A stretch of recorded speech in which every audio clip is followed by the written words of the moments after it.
Visage émacié, corps amaigri, pieds endoloris, organisme assommé par la chaleur. Les derniers concurrents de l'étape longue de 82,5 km portent en eux la fierté d'avoir été au bout.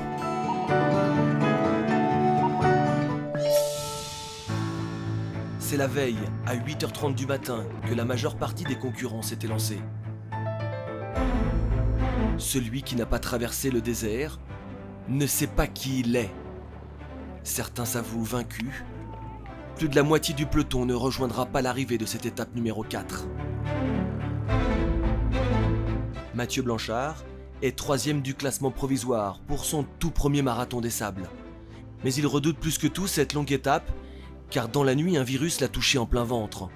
Physiquement, ça va vraiment, j'ai zéro courbature, aucune douleur nulle part, je suis vraiment bien, mais avec ces nausées-là, je ne sais pas comment ça va se passer aujourd'hui. Il y a pas mal, une bonne partie de l'armada marocaine qui commence à tirer de la patte, là, donc ils sont plus que 2 à tenir, peut-être qu'ils sont un peu fatigués aussi.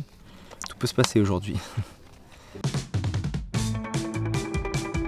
Il est un peu plus de 10h, quand les 50 premiers du classement s'élancent à leur tour. Il fait déjà plus de 40 degrés. Sur les premiers kilomètres, Mathieu s'accroche au rythme des plus expérimentés, comme les frères El Morabiti ou Meryl Robert. Mais il est parfois compliqué de nier l'évidence. Les maux de ventre de Mathieu deviennent une réalité dont il doit faire l'expérience tout en courant.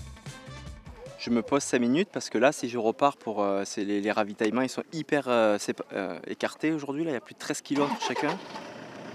Et si je repars sans avoir baissé la température, je suis foutu. Donc voilà. J'ai une vieille maladie là qui est en train de me pourrir la vie.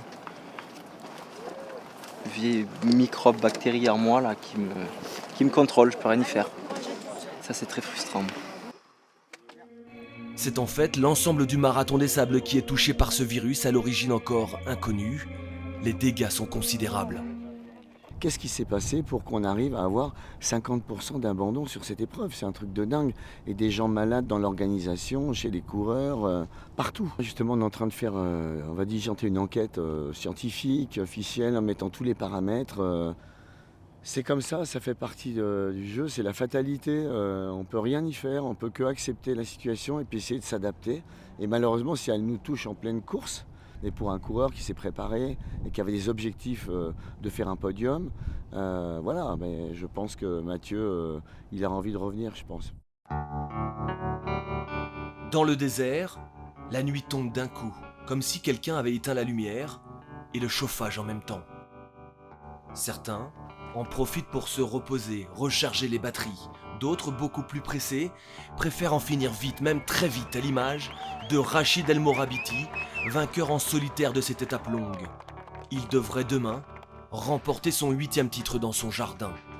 Près de 3h30 plus tard, c'est au tour de Mathieu Blanchard, accompagné par Mickaël Quignou. Ça a été un enfer. Je me suis posé la question d'abandonner au CP1, dès le CP1. Tellement que j'avais chaud, je n'arrivais plus à me refroidir, puis vomissement et diarrhée à toutes les 10 minutes.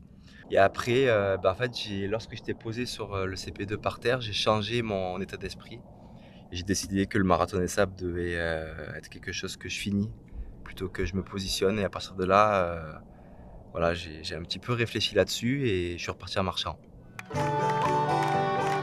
Bravo, énorme bravo aux 354 coureurs qui terminent cette étape tant redoutée. Demain, encore un dernier effort. Et pas des moindres. Un marathon, oui. Encore 42 km.